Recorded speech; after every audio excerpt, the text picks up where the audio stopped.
Jack Ma তিনি হচ্ছে Alibaba.com এর প্রতিষ্ঠাতা। তিনি হার্ভার্ডে ১০ বার পরীক্ষা দিয়েছিলেন এবং ১০ বারই কিন্তু তিনি রিজেক্ট হয়েছিলেন। তিনি KFC তে পরীক্ষা দিয়েছিলেন। ২৪ জন লোকের মধ্যে ২৩ জন নেওয়া হয়েছিল। তিনি রিজেক্ট হয়ে গিয়েছিলেন। তারপরে কিন্তু তিনি থেমে থাকেননি। তিনি কিন্তু দ্রুত লার্ন করতে পারেন। তিনি দ্রুত সিদ্ধান্ত নিতে পারেন। তিনি কিন্তু নিজের ভাগ্য নিজে গড়তে পারেন এবং বড় লিডাররা কিন্তু বেশি বড় স্বপ্ন দেখে এবং ব্যর্থতা থেকে কিন্তু তারা সফলতার দিকে এগিয়ে যায়। যেমন বিল গেটস তিনি হার্ভার্ড থেকে ড্রপড আউট হয়েছিলেন। তার বাবা কিন্তু খুবই মনঃক্ষুণ্ণ হয়েছিল। বাট তার লাইফে যখন চরম সফলতা আসে তখন কিন্তু হার্ভার্ড থেকে তাকে একটা অনারারি একটা কিন্তু ডক্টরেট দেওয়া হয় এবং সার্টিফিকেট হাতে নিয়ে তিনি বলেছিলেন, "lastly father I receive the certificate."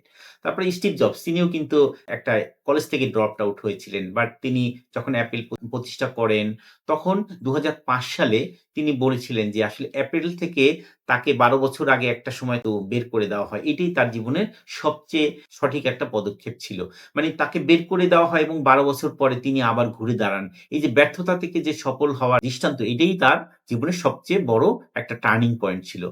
তো আমরা এখন দেখব বড় লিডাররা আসলে কিভাবে ঘুরে দাঁড়ায়, তাদের হ্যাবিট গুলো কিরকম। যেমন ইলন মাস্ক তার প্রতি ৫ মিনিটস এর কিন্তু একটা শিডিউল আছে। তিনি বলেন, "আমি কিন্তু কখনোই ব্যস্ত না। আমি কিন্তু সবসময় ইমপ্যাক্টফুল একটা কাজ করি।" বিল গেটস তিনি বলেন যে, "আমি অপ্রয়োজনীয় মিটিংকে সবসময় এড়িয়ে চলি। অপ্রয়োজনীয় কাজকে অন্য মানুষকে ডেলিগেট করি।" জেফ বেজোস তিনি বলেন যে 40 থেকে 70% তার ডাটা হলেই কিন্তু তিনি সিদ্ধান্ত নিয়ে নেন।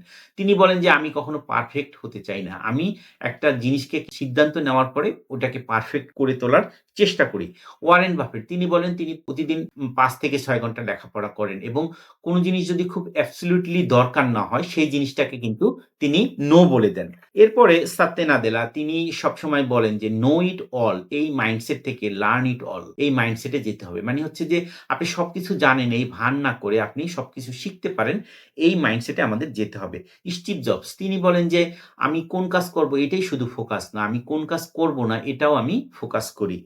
তারপরে মার্ক জুকারবার্গ তার ছোট সিদ্ধান্ত নেওয়ার ক্ষেত্রে তিনি কিন্তু খুব বেশি সময় ব্যয় করেন না। এজন্য সবসময় দেখবেন সে কিন্তু একটা টি-শার্ট পরে সবসময় কিন্তু চলাফেরা করেন। যাতে তার এই সিদ্ধান্তগুলি নেওয়ার জন্য তার বেশি সময় যাতে ব্যয় করতে না হয়। যেমন মুকেশ আম্বানি তিনি বলেন, "leadership is a long curve, not shortcut." মানে হচ্ছে শর্টকাট ডিসিশন নিয়ে আসলে লিডারশিপ হবে না। এরপরে রিচার্ড ব্রানসন তিনি হচ্ছেন ভার্জিন গ্রুপের প্রতিষ্ঠাতা। তিনি বলছেন যে, "রিলেশনশিপ ইস দ্য কারেন্সি।" তার মানে হচ্ছে যে আপনি যত এমপ্লয়ির সাথে ভালো রিলেশনশিপ তৈরি করতে পারবেন, ততই কিন্তু আপনি বেশি সাকসেস হতে পারবেন। তো আশা করি এই টিপস গুলি কাজে লাগবে। Thanks for your watching.